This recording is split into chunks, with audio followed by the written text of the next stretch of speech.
material prosperity. In a sense, we have come to our nation's capital to cash a check.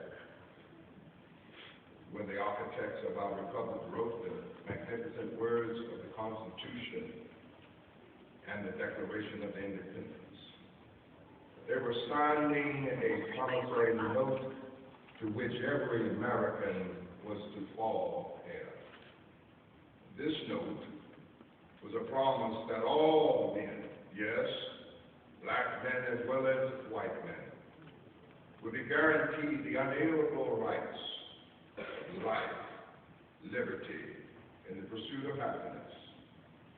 It is obvious today that America has defaulted on this promissory note so far as her citizens of color are concerned. Instead of honoring this sacred obligation, America has given the Negro people a bad check which has come back marked insufficient funds. But we refuse to believe that the Bank of Justice is bankrupt. We refuse to believe that there are insufficient funds in the great vaults of opportunity of this nation. And so we've come to cash this check that will give us upon demand the riches of freedom and the security of justice. Let us not wallow in the valley of despair.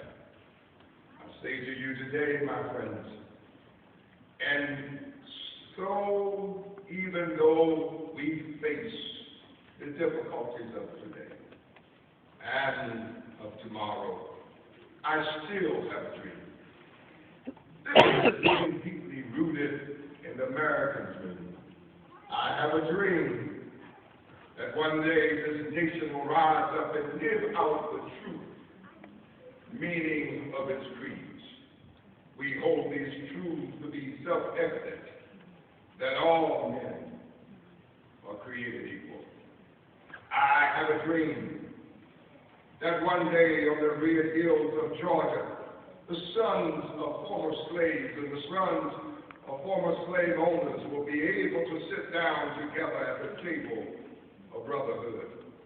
I have a dream that one day even the state of Mississippi, a state sweltering with the heat of injustice, sweltering with the heat of oppression, will be transformed into an oasis of freedom and justice. I have a dream that my 4 little children will one day live in a nation where they will not be judged by the color of their skin, but by the content of their character. I have a dream today.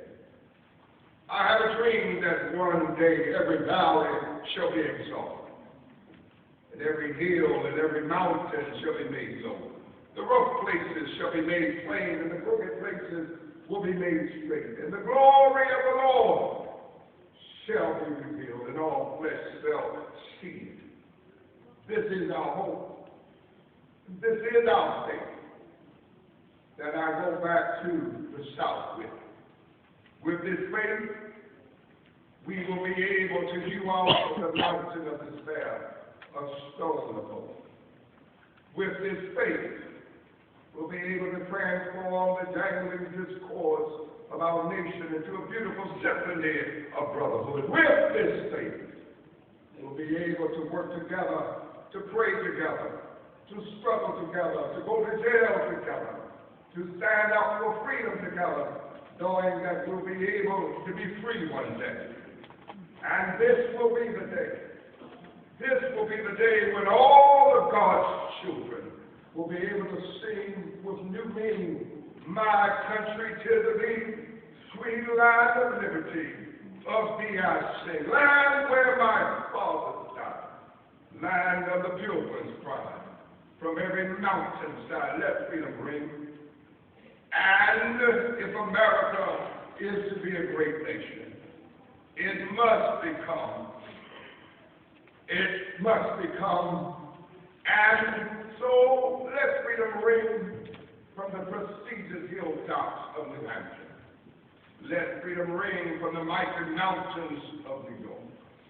Let freedom ring from the hiking Alleghenies of Pennsylvania. Let freedom ring from the snow-capped Rockies of Colorado. Let freedom ring from the curvaceous slopes of California. But not only that, let freedom ring from Stone Mountain of Georgia. Let freedom ring from Lookout Mountain of Tennessee. Let freedom ring from every hill and every mountain hill of Mississippi.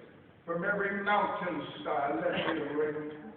And when this happens, when we allow freedom to ring, when we let it ring from every village and from every hamlet, from every state and from every city, we will be able to speed up that day when all God's children, black men and white men, Jews and Gentiles, Protestants and Catholics, will be able to join hands and sing in the words of the old Negro spiritual, free